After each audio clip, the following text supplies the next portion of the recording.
Welcome to another edition of Roll Pod, the first post-reaction of the year edition of Roll Pod.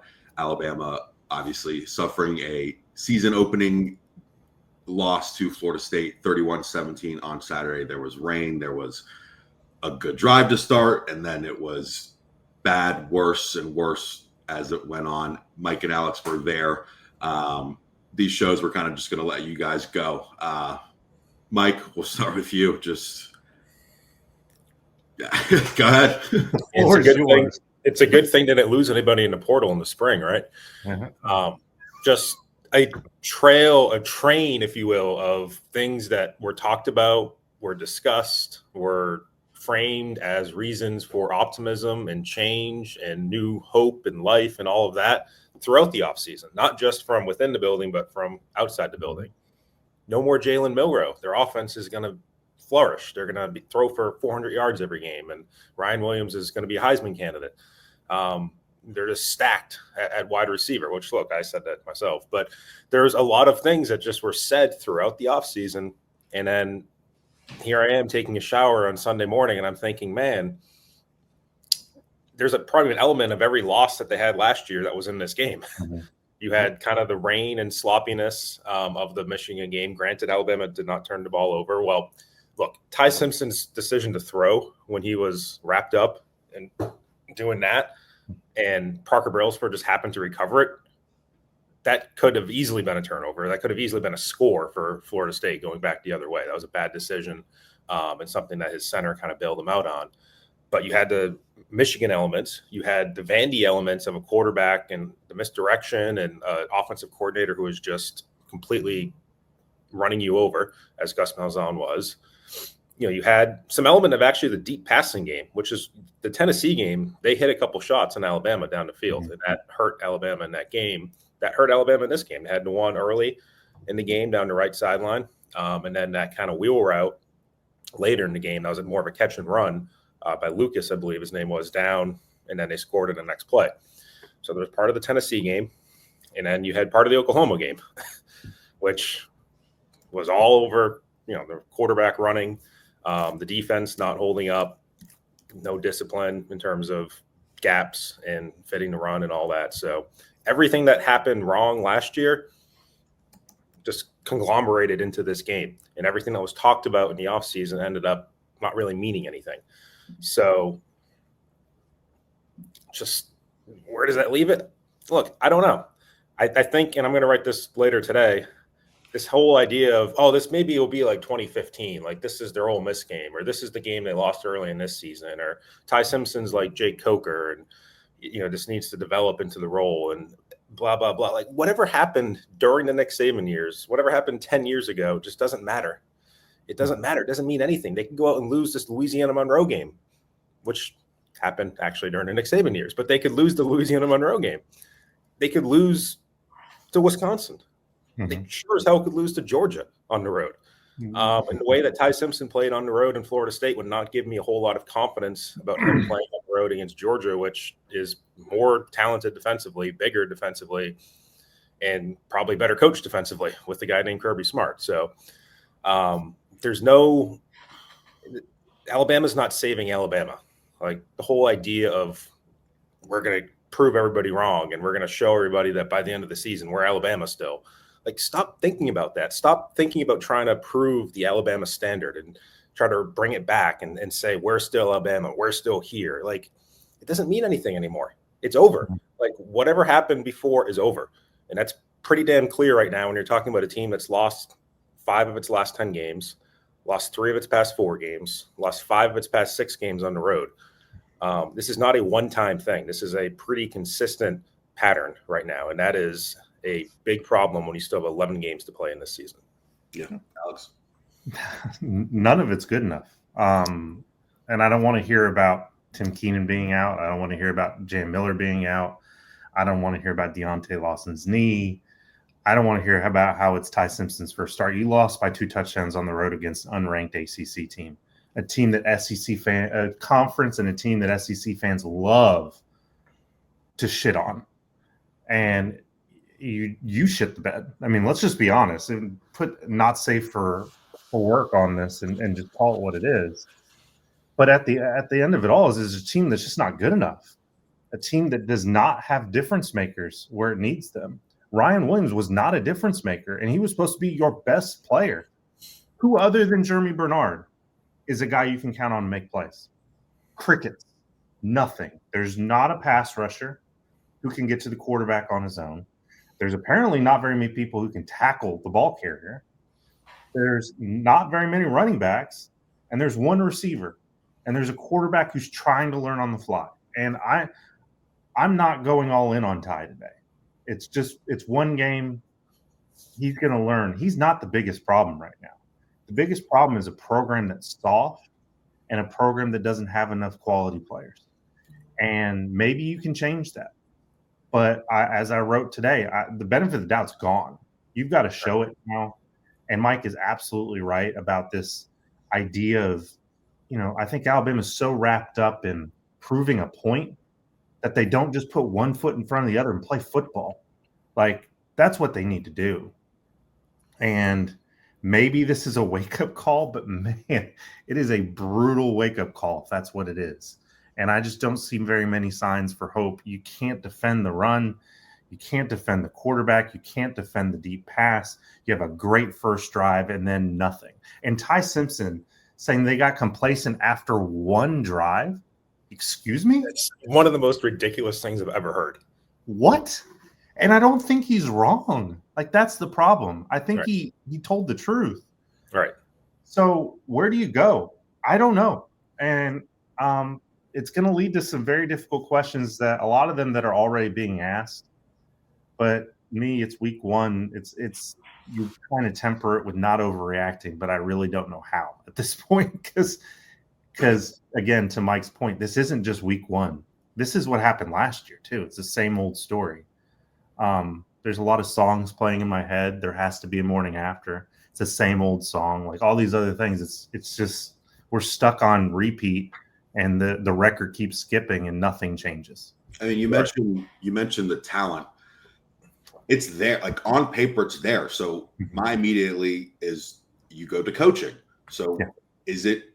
I mean, I get it. It's only week one, but it's like you said, it's not week one. We've seen this over and over. Is it coaching? Is that what it is then? Because again, you look at the roster and there is 5 stars up and down. There's 5-star pass rushers that come to the program. We've talked about it over and over, but so is it just coaching? I mean, is it that dry?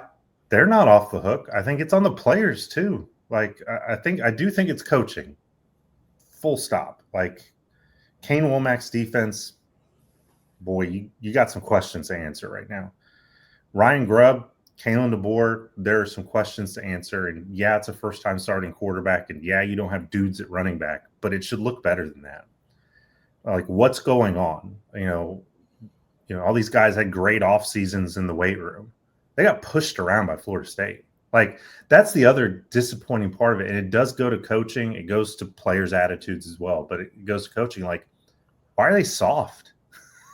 Why are they getting out physical against Florida State? And, look, Florida State may prove to be a great team, but that still should not happen. It shouldn't look like that ever.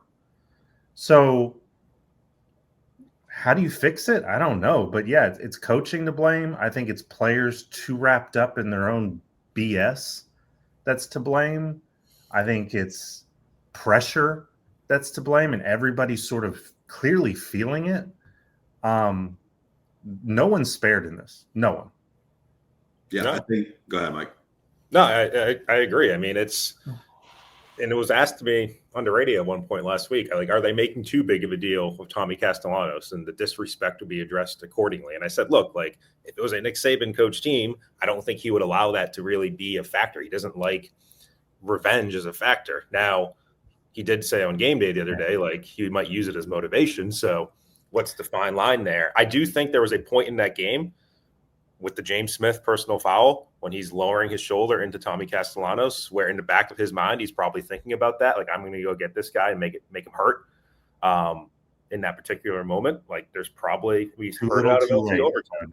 Right. Too little, too late. We heard it out of LT Overton. We heard it out of Deontay Lawson. I'm sure it was a well-discussed talking point among the front seven, but it just didn't. That's kind of the old Alabama mindset. Like, oh, player talks shit about Alabama, we're going to shut him up. Doesn't mean anything anymore. It's not going to happen automatically. It was the exact opposite in this game. So, look, one of the things I'll point to is the transfer portal, and not players leaving, but players coming. And you look at LSU last night, they go on the road to Clemson, they win. They had the number 1 ranked transfer portal class in the country, and they probably had some help from private equity money, wherever the hell Brian Kelly was calling, to get some money. Look at Alabama's transfer portal class. Isaiah Horton was banged up, maybe. We didn't get a great sense of that. Didn't do anything, though, in that game last night. 1 catch for 6 yards. I mean, Kalen DeBoer, after the game, was asked about playing freshmen. He mentioned that tight end, Caleb Edwards, is the next guy up. Caleb Edwards just got here 2 months ago. Mm-hmm. You went out into the portal. You got a 5th-year senior in Brody Dalton. You got a sophomore in Jackson Marco, a tight end out of the portal. Neither one of them played that I noticed.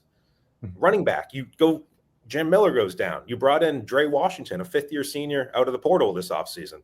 Who was the best running back you had? It was Kevin Riley, who I wrote off 3 or 4 weeks ago.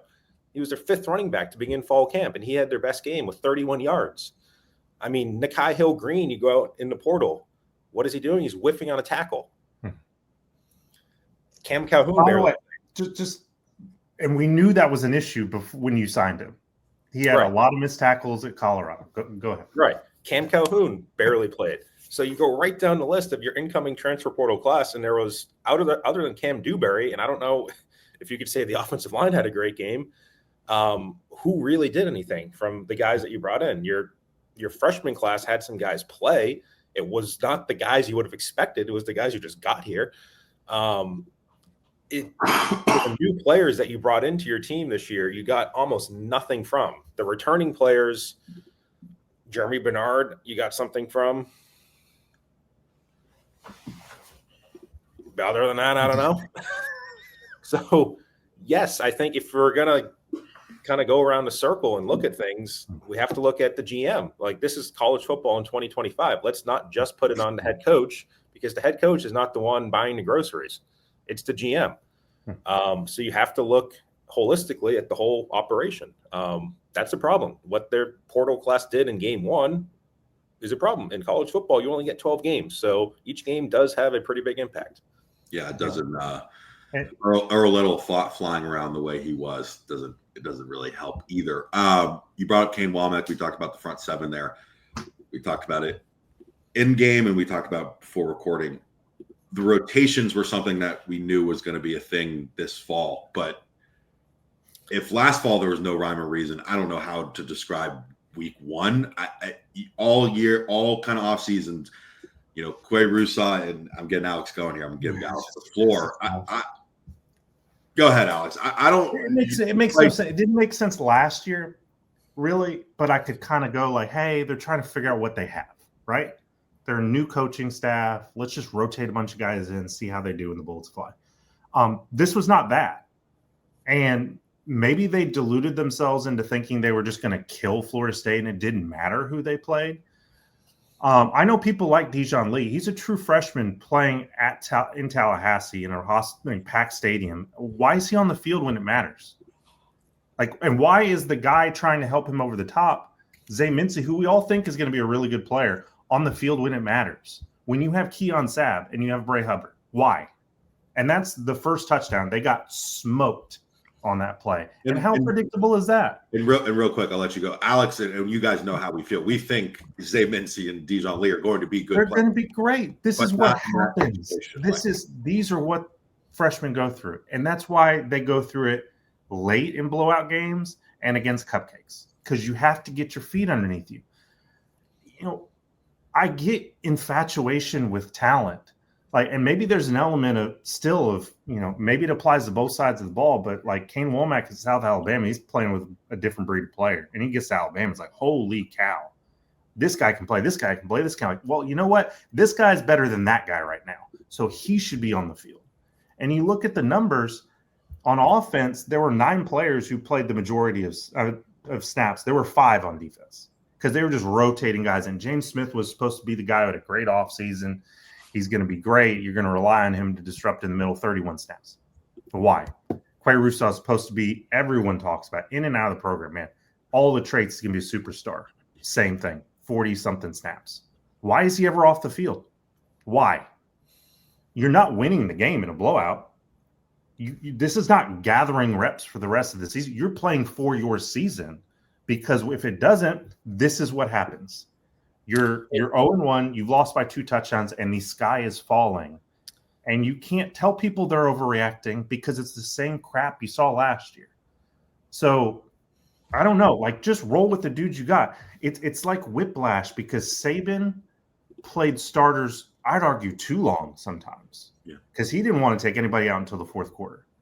This staff is just like, you know what? Just keep them coming through. Keep them coming through. Do you need to keep them happy? Is that what it is? I don't know. But it doesn't make any sense to me. If you're going to go down with your best guys.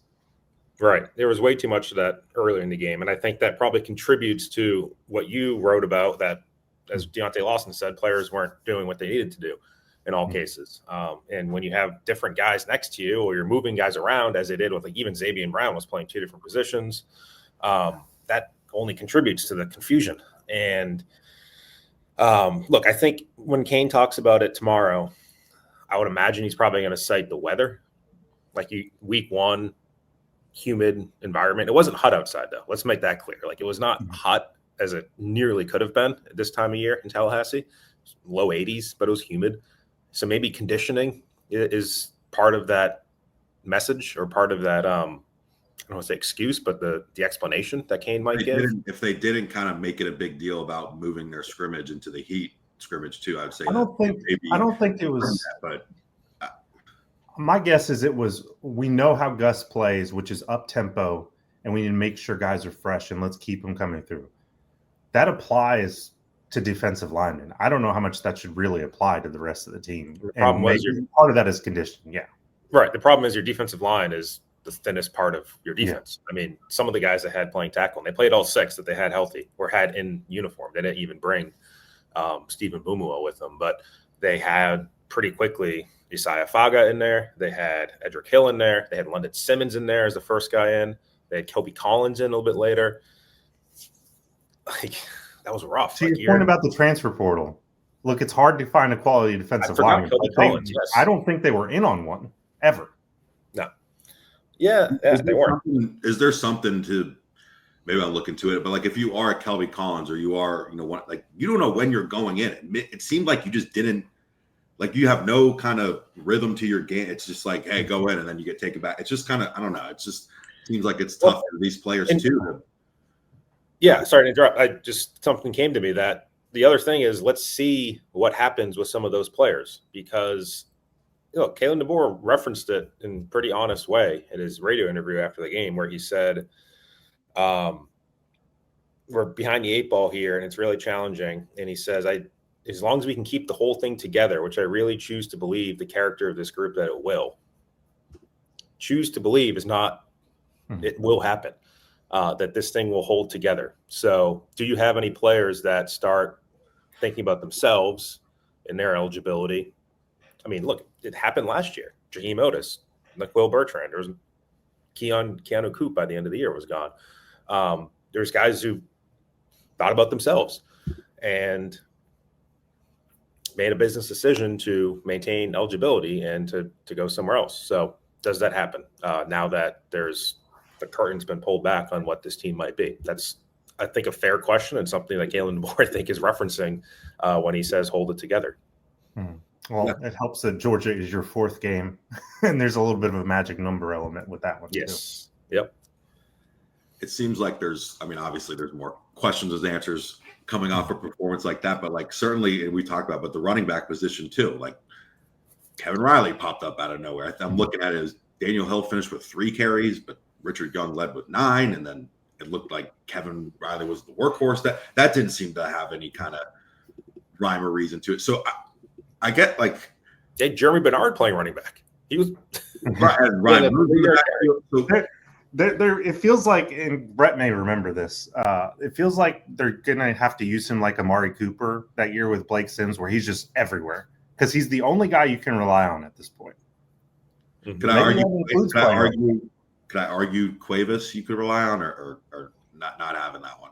Yeah, I mean Cuevas is okay. He did have a drop in the game, and he is coming back from an injury.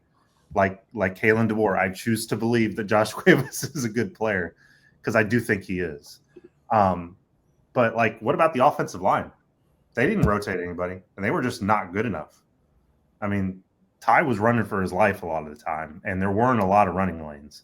I looked it up, and the Alabama had the lowest yards before contact rushing the football in the entire SEC Week 1. Caden Proctor. Are you a first-round pick? Will conformity, an early false start. Come on. Like, what are we doing here? We do have to control the line of scrimmage against Florida State. You didn't. You did the opposite of that. Yeah. We do have to talk about special teams. We harped on that pretty big coming into the game. And, I think we posed it will be error-free. Obviously, Connor Talty misses that. What was it, a 53-yarder in his first goal? Yeah, it wasn't a long field goal. But there was, I would say this. I wanted to maybe get in. That's pure coach decision making there. How do you feel about that decision? And go ahead. Yeah, I think after you saw him miss the 53-yarder, look, I don't think Kalen DeBoer trusts his kicker, and they may dispute that fact, but some of those fourth down decisions that Kalen was making were, I think, in light of not trusting your kicker. Trying to think of that is a little bit who they are historically, right? But I mean, come on, 4th and 8 from the 25-yard line in the third quarter. You're only down by 2 touchdowns. That's a little aggressive. Yeah. There was another one earlier that they did.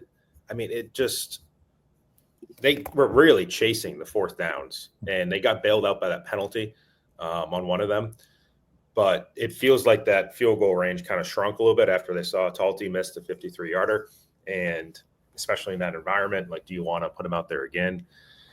But you don't have the quarterback to go and run on fourth down as automatically. We've been talking about that for a while. And Ty had that play where it was a design run, like up the middle, and then he bounced it outside and got stopped. He doesn't have the speed to beat people straight line up the middle. He doesn't have the size to beat people up the middle, and he doesn't have the speed to beat people on the edge, which, by the way, Tommy Castellanos did. And Ty's biggest issue, and I forget how you worded it, Alex, but I think you said he wasn't the problem, or he wasn't the main problem. He was part of the problem. Yeah, and there's things kind of baked into that. I've talked about the damn near disaster play that he had that we would be talking about in a much different light today if Parker Brailsford did not recover that ball on the ground.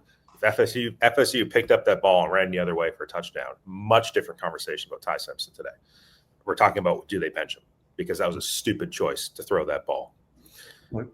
We talked as we left the press conference. I think my first words to you about Ty were, "Man, that was not a vote of confidence from Kalen DeBoer." Right, Kalen DeBoer is basically talking about his mentality that he's got to let it fly, which is a very nice way of saying stop playing scared, just play football. And he feels like a microcosm for the entire team. They're in their own heads. Like, just play. Right. Like, Ty, if you throw a pick, if you screw up, fine. Like, you know who's a really good quarterback? Garrett Nussmeier. He's going to go play on Sundays. He doesn't care. He throws a pick, and he's on the sideline brushing his hair off and saying, I'm going to go throw a touchdown the next play. That's the mentality you have to have. You can't play scared. And this whole idea of we can just have him be a game manager. He can be Jake Coker, Greg McElroy, or whatever you want to name. That's never really been what they've wanted. Kalen DeBoer said it in the spring. We want a guy who can make plays and be a difference maker. That's not what Ty showed. Maybe that's still in him. And I do like his ability to scramble. He doesn't need design runs. That's not a good idea. but like he's got to stop playing with this shadow over him and thinking tentatively and just go play. And if you fail and somebody else comes in the game, fine. But like it can't be like this. And I think that they probably tell him that, but I think ultimately there needs to be that innate feel of when to do it and when not to do it. Yeah. Because you can say to a quarterback, just go fucking play, man. Just go let it fly. Like, but then you have things happen that are pretty bad, and you don't have the right. It's in the moment. It's instinctual. It's split-second decisions, and Ty did not make a lot of those correctly. He had the one that he talked about where he was scrambling to the left on the 4th down, and from our vantage point, seemed like he very well could have ran for a first down. And then he pulls up and he throws to Ryan Williams, and the ball doesn't even make it to Ryan.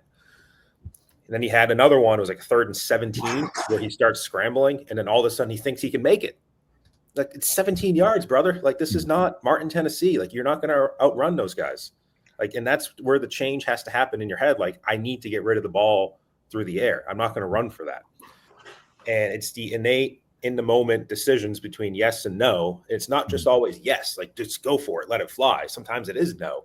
But the best quarterbacks, the answer is always yes.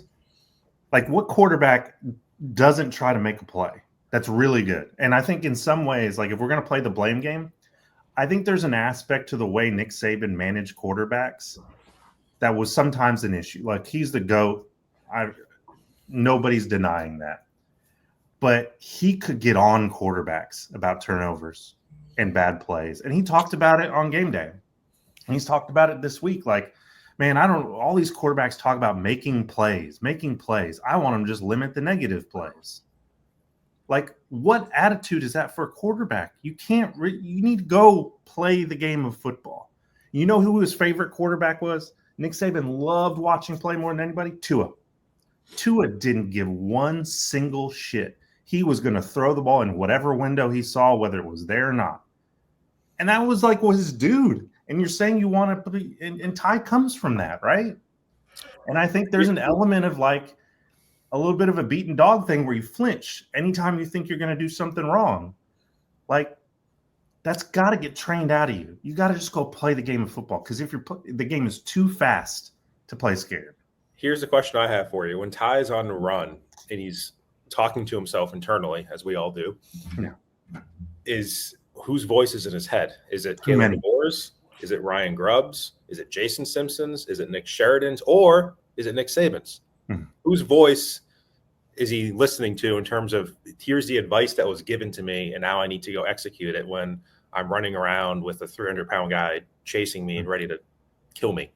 You want another good example? The guy who won the Heisman Trophy a few years ago, Jaden Daniels, he got told 6 million times to get down, stop running the football. He didn't care. He just went and did it and played like Wile E. freaking Coyote, and it worked. Like, you got to get all that out of your head and just play, because the talent is there. I don't think anybody's really – look, you may argue the ceiling's not that high, Mike, but – the talent is to play beyond what we saw on Saturday. He's a little bit small. He's not fast enough. His arm is good, but there's better quarterbacks that I've seen in the SEC. Yeah. Yes. This is good. This is a very good banana, by the way. Yeah. It's disturbing trying to make a point while you're eating a banana and it looks like you're grinning. And I'm just trying to get my potassium in. That is what I was going to kind of ask about the quarterback. It was? My potassium? No. Yeah, about the quarterback potassium levels. Yeah, I don't think Ty was necessarily the problem yesterday, but I don't think he was a positive either. Did you feel at any point that this staff was going to maybe look into that room? I personally don't think so, but I think we need to talk about it. No. If it's shut down real quick, we can shut it down. But no, not on Saturday. I didn't get the sense that. But I do think that if something doesn't change quickly, that they're going to have to. And I think, again, what Kalen DeBoer said, and he's tried, man, even his pregame comments, it's like he's trying to lift Ty up so he can fly on angel's wings or whatever the hell it is. They're trying to pump him up. And it's just not working. So if it doesn't get there, I think they're going to look at Austin Mack and say, buddy, you give it a try. And then they're going to get really excited and say, Keelan, you give it a try. Because the other element of this is once the playoffs are off the table, they're coaching for their future. And their future is the 5-star quarterback and how they can sell hope with him. Right.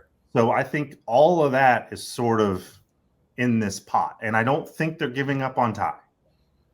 But I don't think they're married to him either. They have never been married to him. I do think people have understood that for the most part.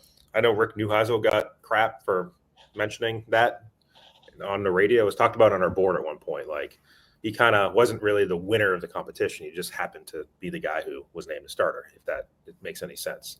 The difference between winning the job and just being the starter named. So, look, Kalen DeBoer, I think, as we know, is wired to keep the status quo. That is kind of his mantra. That's his way of coaching. So I do think there's going to be the status quo held for a little while here, even though, yes, it has been a topic of conversation that I've seen already on our board elsewhere among fans that, like, should they make a change of quarterback? I don't think this is the time to do it. I don't think they will do it. I do think the Georgia game is a pretty important milestone to see how he performs. And again, a better defense, a better team, a tougher environment, a lot of things that are going to be harder, the Georgia game.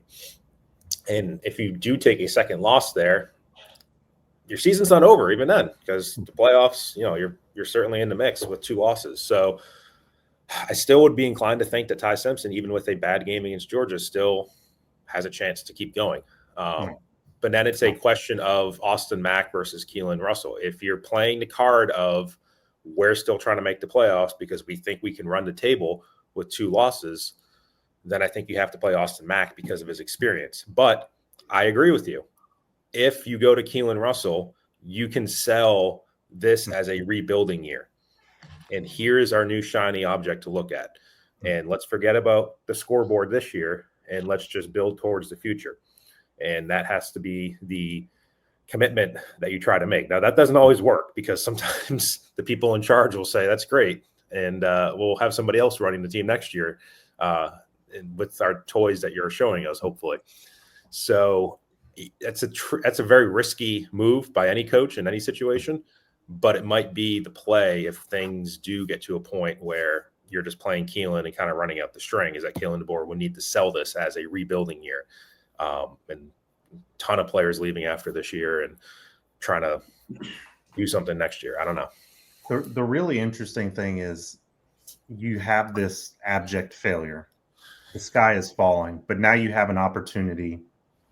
Louisiana Monroe, Wisconsin, nothing's a gimme right now. Don't get me wrong. But you've got these 2 games, and then you have the bye week. What does Ty show? What does this whole team show in these next 2 weeks? And how does that affect the way they approach the bye week going into Georgia? Because if they don't feel like they've seen enough from any part of that equation, that's the time where you just rip up the game plan and say, we're starting over. We're going in a different direction. Because if you lose at Georgia and you think you're still playing for a spot in the playoff, you're lying to yourself. You need to start over. So, look, it's too early.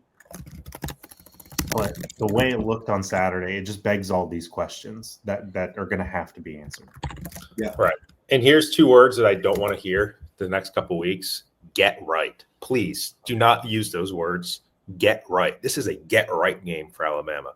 Because you know what was a get right game last year? Missouri. Everybody's like, oh, Alabama shut out Missouri. 34-0. It was a get right game after they lost to Vandy in Tennessee. Well, you know what happened after that? They lost to Oklahoma. And that screwed them. And it just doesn't mean anything. So, yes, they can go and play angry against Louisiana Monroe. They can beat them 50-0, whatever it is. Won't change anything. That doesn't mean they've gotten right. We're not going to see if they've gotten right until they play Georgia. So, please, the next 2 weeks, do not use those 2 words because you will irritate me. Get right needs to be eliminated from your vocabulary. As far as injury news goes, it looks like it's just Ryan Williams who's dealing with a concussion. Mike, Alex, correct me if I'm wrong there. No, you got it. That we know of. That we know of. And I'll say this. I was a couple feet away from Ryan Williams, and he was walking out. They were holding his wrist like this. I don't know if that was just part of the protocol with the guy with the concussion, is to hold on to him like that. But I mean, it was kind of a weird fall that he had after, the ball bounced off him. You can kind of see his helmet bounce back and forth. Maybe his wrist got caught underneath him. I don't know. But you never know with a concussion. Those can be quick. Those can be long. Concussions are tricky, as we've said on the show before. So I don't know what will happen with him in the next couple games. But it's the Jeremy Bernard show, wide receiver, and it was before, to be brutally honest. It was the Jeremy Bernard show before Ryan Williams went down. Yeah, he was. Mike, Alex, anything else? We recorded about 35 minutes of recap of Alabama, Florida State. Go ahead. I mean, Jamarian Latham went down. We kind of forgot about that because he's Jamarian Latham and just not really an impact player, but he started the game over Queirusa. And I don't know if he came back. I was down on the field later in the game. So I guess that's one to watch. Tim Keenan, obviously, is probably out for a couple more games. Jam Miller's out for a couple more games. So it is a banged up Alabama team. And as Alex said, there's no automatics. We'll have to see what Wisconsin looks like, especially in 2 weeks. Yeah. Absolutely. Thanks, guys. Thanks for watching. Thanks for listening. Mike and Alex probably be hitting the road back to Tuscaloosa right after this, get this up, and we will try to flip the page to Louisiana Monroe week. Thanks, guys.